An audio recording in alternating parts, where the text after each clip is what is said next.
Hi friends! Today I am diving into a new sort of experimental project in the studio. I'm going to try working with cut stencils instead of digital stencils for silkscreen. I recently finished this piece, which is based on a drawing I did in Procreate, and that I also turned into a black and white version for our lithograph videos. So I wanted to see what it would look like done in screen print and on a bit of a bigger scale than I normally work. I really liked this piece. It's a lot of layers. I allowed for a lot of transparency, which I think is really nice and a bit unusual for me. I generally like to have very opaque, flat shapes, but I'm wanting to play around a bit more in the print shop this year because I feel like I don't come out here as much as I want to. And I was shown this video recently on my YouTube homepage, and I was really interested in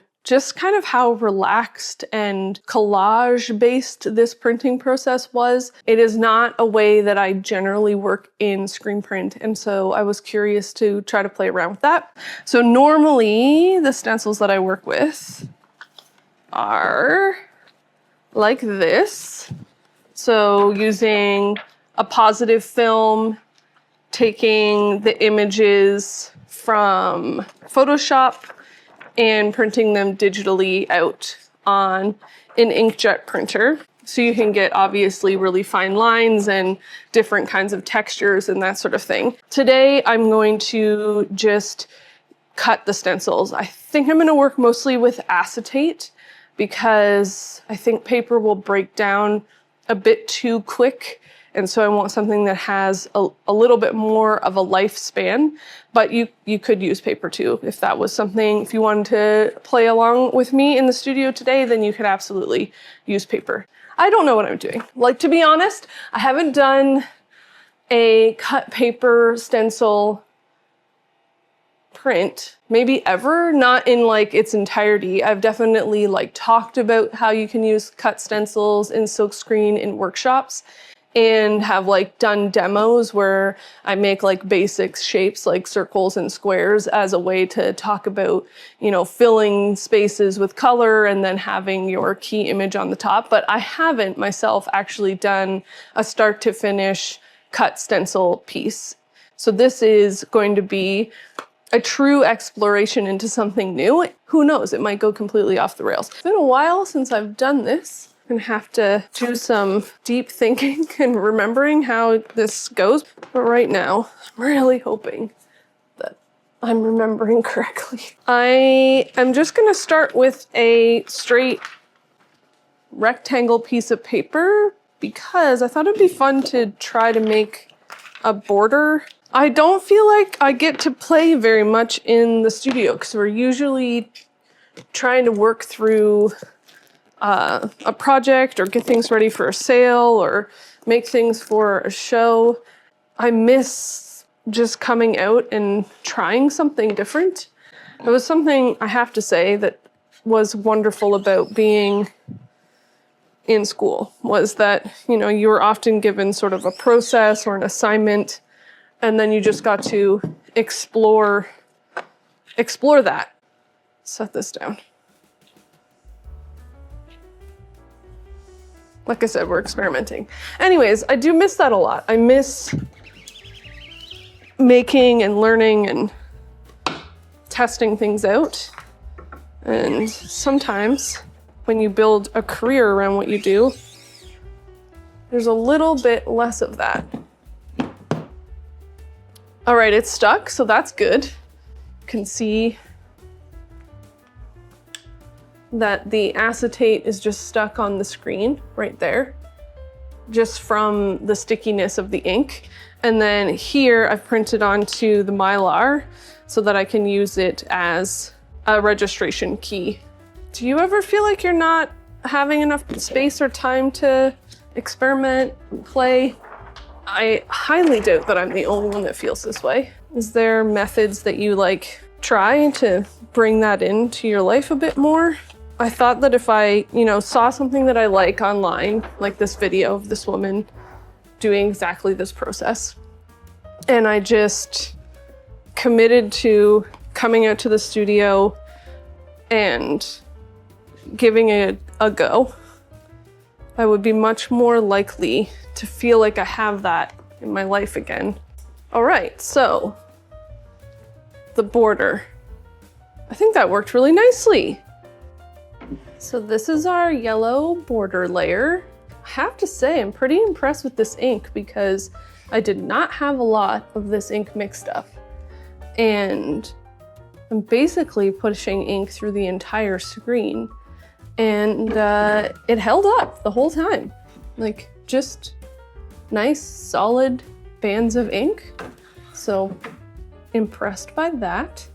I let the first layer dry for maybe like an hour or so. It's still kind of tacky, but it should be okay for me to do the next phase. What I'm doing is I took a piece of acetate that's been kicking around the studio for a while. It is covered in, you know, old prints and test markers and whatnot. It's a scrap. It's not very useful for actually using it to register anything because it's too cluttered with stuff. So I'm gonna use it as my next stencil. And yeah, now I'm just gonna sort of plan out what I'm gonna draw. I'm thinking that I'll probably keep in this kind of vase flower still life space because I'm having a lot of fun in that space right now. So this time I only want to print, like I want the actual vase to be printed. So I need it to be cut out and then the areas around it need to be blocked.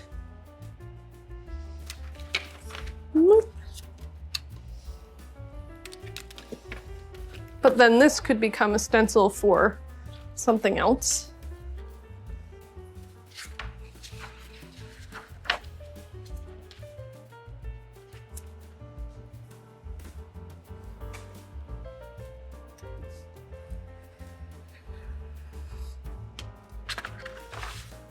Okay, my next stencil. This time around, I'm gonna tape it onto the screen because I'm only gonna be printing this middle part. And then that means I'm not gonna be actually interfering with the tape at all. Just gonna use some painter's tape.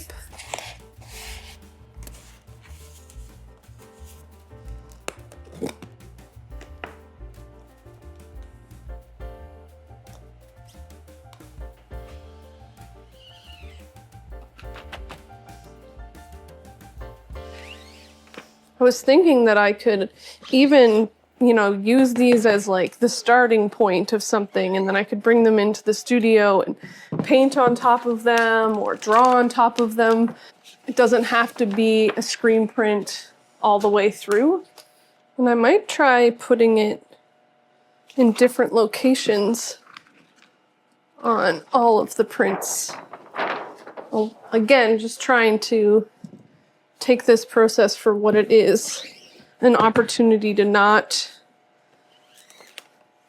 do, oopsies, as I always do. Okay, so that was a mistake that I just made there. I need to remember to peel the paper off the screen before reflooding it because I'm using a lot of ink here because it's a big open flooded space. And so because I didn't do that, you can see when I angle it a little bit closer to the light that we have this mark happening, and that's because when I reflooded it, this was still stuck on the screen.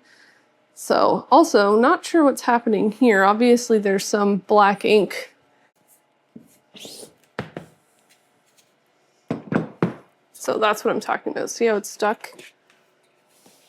So remember to pull it off. I've been working on the print. This is the second day I've been in the shop, and I am genuinely enjoying it, but it is much more difficult than I was expecting, just in the sense that trying to come up with what I want to do next, I can tell that I'm kind of making generic shapes based on works that I've seen in the past, or just like shapes that I feel very comfortable with, which I think is fine because when I'm playing around in the studio, I have to sort of forgive myself for maybe being a little bit easier with the imagery and the shapes that I'm working with. So I am trying not to care too much about that and just enjoy the process. So we started with the yellow, and then I did the blue vase. I added then these green sort of leaf type shapes and some patterning onto the vase. This was done with tracing paper, so I just cut out the tracing paper. It was just a little bit easier to work with than the acetate.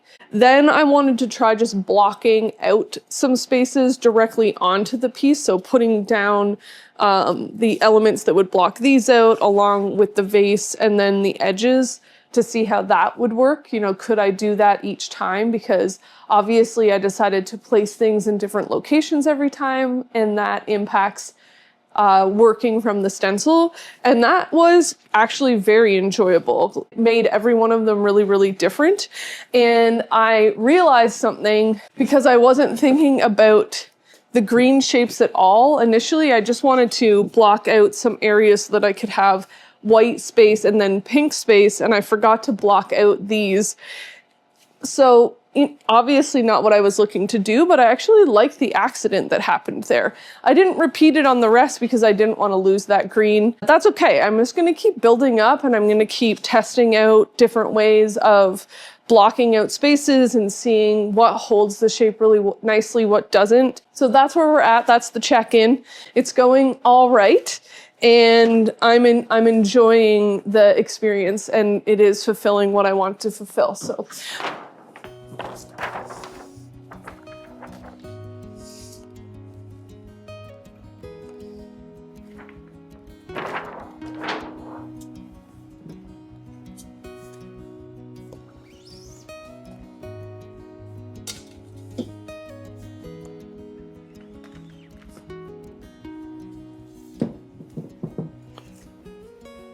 okay, so we have a situation. The stencil has torn, like a lot. Like I can't fix it, it is torn and destroyed. And it's fine, I'm fine. I wasn't liking this print anyways. It was like the print shop gods were saying, you know what, this is not going the way that you want it to go, and so take a break. You need to leave the studio now. Take a moment, think about how you're going to bring this print together to turn into something that you are even like a smidge proud of. So it's been a couple days and I'm back in the shop. I'd hoped that this video was going to go out like last week, but the reality is I really don't like the print. I really am enjoying the process, but the print itself, it just wasn't looking good. I wanted to try to be like, it doesn't matter, and just put out a video and like explain what I don't like about it. I couldn't do it. I just couldn't, I couldn't post the video. So I'm back in the studio, I'm trying again. I sketched an idea, so instead of just being like totally caution to the wind, I sketched something. I have like mixed colors that I'm excited to work with together, and I'm gonna give it another shot. I'm hoping that having a plan and feeling like, okay, I know the composition and where it's gonna go, I will feel more satisfied with the results of this print. But right now, we're gonna try again and see if we can make something that we feel excited and proud of. In case you're already wondering if pre-planning a design in Procreate, which is what I did, and then trying to turn it into a cut stencil piece is overcomplicating it and making it more difficult to actually do than you might think, you're somewhat correct. This first layer that I made, the design that I decided to do was have like a big flood of color. But I wanted these little tiny specks of white all the way through, so I cut these little teeny baby ovals and then was sticking them onto the screen, much like that yellow piece, like they were just stuck on with the ink stickiness. But it meant that every single time they would fall off onto the piece of paper, and I would have to pick them off and then re-stick them on the screen where I thought they were the first time. At the end of the day though, it's probably my favorite layer. I really liked just blocking out and flooding a full color. Something that could be interesting is experimenting with blocking out and pulling a full like color flood onto the screen and then blocking out more and just layering that way instead of thinking of it like I normally do as these objects in a space. I think I need to maybe play around with the like negative space around a shape. I was really excited on this first pull because the lines were so clean and sharp, which was something that was difficult with the acetate. And I found that if I pressed really hard and went quite slow, I got a much cleaner line than if I tried to pull relatively quickly over to the acetate, which left a little bit more of a fuzzy line. Another note about this particular stencil was that I ended up putting it on backwards. So that's something to note if you're wanting to work with acetate. It can be a little bit confusing to know which side is the right side if you've pre-planned your image.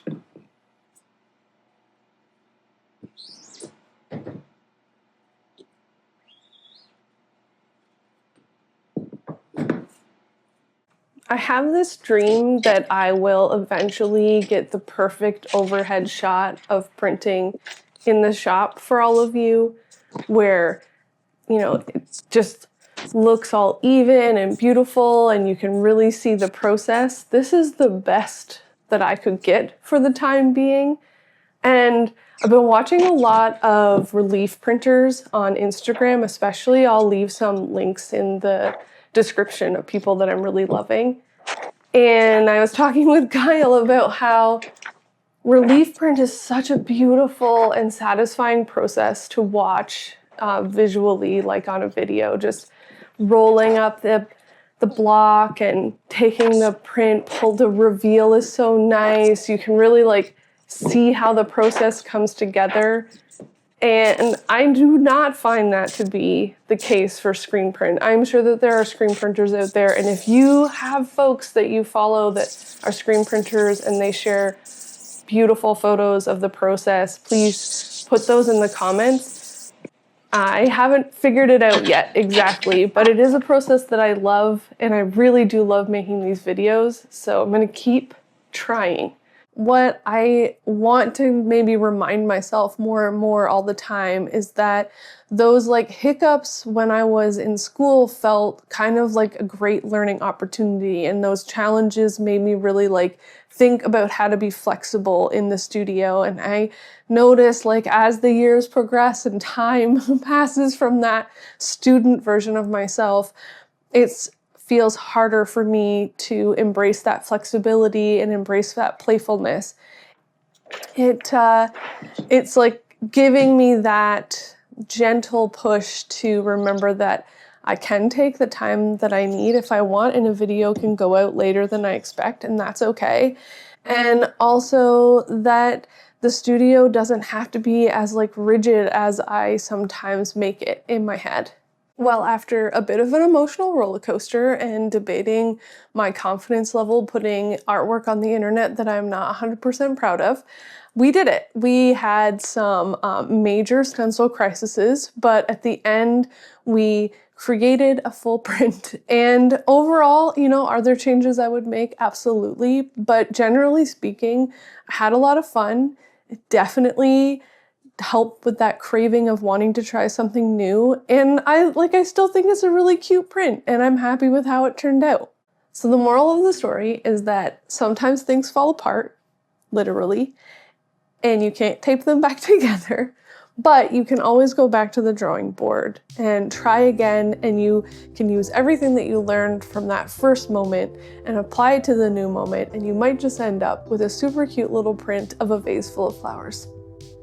Until next time, folks, I hope that you are making work that you love, or making work that you hate that can sit in a drawer and you can look at it years from now and say, oh, you were surprisingly better than I thought. Until then, like, subscribe, check out our Patreon page, and we will see you soon.